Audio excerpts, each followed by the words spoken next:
नमः ब्रह्मणाय देवाय गोब्राह्मणाय हिताय च जगद्धिताय कृष्णाय गोविन्दाय नमो नमः।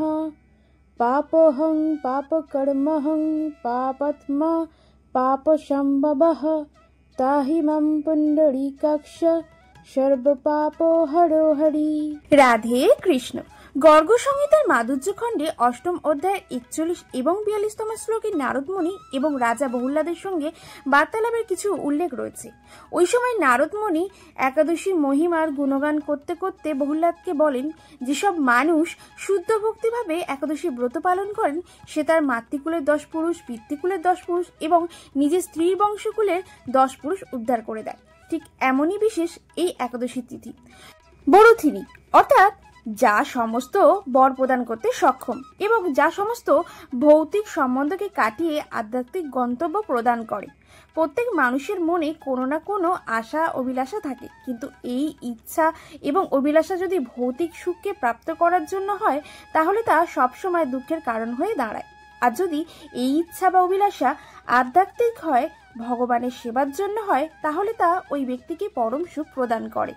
ভৌতিক ইচ্ছা এবং তার থেকে প্রাপ্ত ফল এই মনুষ্য শরীরের সাথে সাথে সমাপ্ত হয়ে যায়, কিন্তু আধ্যাত্মিক প্রাপ্ত ফল আত্মার সঙ্গে সর্বদা থেকেই যায়, কারণ আত্মা অবিনশ্বর এবং অমর হয়। তাহলে চলুন আমাদের সমস্ত আধ্যাত্মিক ফল প্রদানকারী এই বরুথিনী একাদশীর পৌরাণিক কাহিনী শ্রবণ করি। বলা হয়, কোনো ব্যক্তি তার পূর্ণ ভক্তিভাব এবং একাগ্রচিত্তে এই সম্পূর্ণ একাদশী ব্রত কথা যদি শ্রবণ করে থাকে তাহলে তারও এই বরুথিনী একাদশী পালনের ফল প্রাপ্ত লাভ হয়। দাপর যুগে যখন ভগবান শ্রীকৃষ্ণ এই ধরাধামে অবতারিত হয়েছিলেন তখন ওই সময় ওনার সাথে পার্শ্বর্পে 5 পাণ্ডবও ছিলেন। পাণ্ডবদের মধ্যে সর্বশ্রেষ্ঠ ছিলেন মহারাজ যুধিষ্ঠির। ওনাকে ধর্মরাজও বলা হয়। একদিন যুধিষ্ঠির মহারাজ ভগবান শ্রীকৃষ্ণের সাথে একাদশী ব্রতের কথা নিয়ে চর্চা করছিলেন। যুধিষ্ঠির মহারাজ শ্রীকৃষ্ণকে জিজ্ঞাসা করে বলেন, হে কেশব, বৈশাখ মাসের কৃষ্ণপক্ষে পালিত হওয়া একাদশীকে বরুথিনী একাদশী বলা হয় সেটা তো জানি, কিন্তু আপনি আমাকে বলুন এই বরুথিনী একাদশী ব্রত পালন করলে কি লাভ হয় আর এই একাদশীর মাহাত্ম্যই বা কি? তখন ভগবান শ্রীকৃষ্ণ বলেন, হে ধর্মরাজ, এ এমন এক একাদশী যা পালন করলে এ জন্মে এবং পরজন্মে সৌভাগ্যের প্রাপ্তি হয়।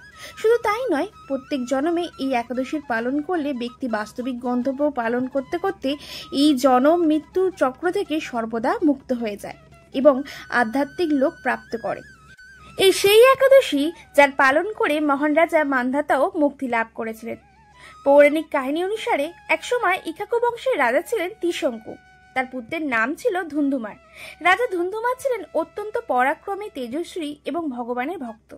কিন্তু একবার এক বিশেষ অপরাধের জন্য ভগবান শিব তাকে অভিশাপ দেন, আশুতোষ ভোলানাথ মহাদেব। তবুও ধুন্ধুমার অভিশাপ প্রাপ্ত হলেন মহাদেবের থেকে। সেই অভিশাপের প্রভাবে তার কুষ্ঠরোগ হয়। কুষ্ঠরোগ দুরারোগ্য ব্যাধি, যা সহজে নিরাময় হয় না। এই কুষ্ঠরোগের কারণে রাজা অসহ্যনীয় কষ্টে ভুগছিলেন।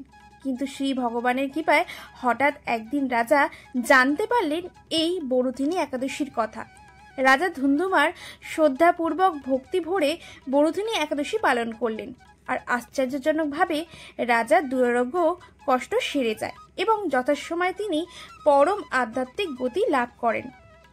এমন বলা হয়, বরুথিনী একাদশী পালন করলে 10,000 বছরের তপস্যার ফল লাভ হয়। এমনকি সূর্যগ্রহণের সময় কুরুক্ষেত্রে 40 কিলো স্বর্ণদান করলে যে পুণ্য ফল প্রাপ্তি হয় তা শুধুমাত্র এই বরুথিনী একাদশী ব্রত পালন করলে লাভ হয়। শ্রীকৃষ্ণ এই ব্রতের মাহাত্ম্যের কথায় আরও বলেন যে শ্রদ্ধাবান ব্যক্তি এই ব্রত পালন করেন তিনি ইহলোক এবং পরলোক সমস্ত প্রকার বাঞ্ছিত ফল লাভ করেন। হে নিপ্র শ্রেষ্ঠ, অর্শদান অপেক্ষা গজদান শ্রেষ্ঠ। গজদান থেকে ভূমিদান, ভূমিদান থেকে তিলদান, আর এই তিলদান থেকে স্বর্ণদান, এবং তার অপেক্ষায়ও অন্নদান শ্রেষ্ঠ।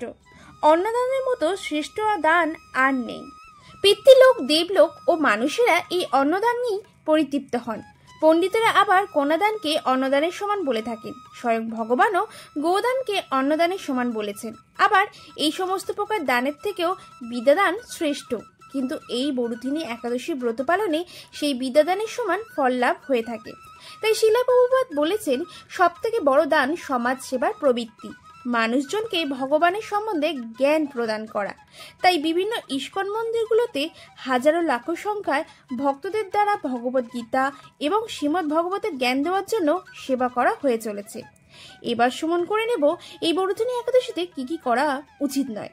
যেমন কাঁসার বাসনে ভোজন করা যাবে না, মসুর ডাল, শাকসবজি, মটরের তৈরি খাবার ভোজন করা যাবে না।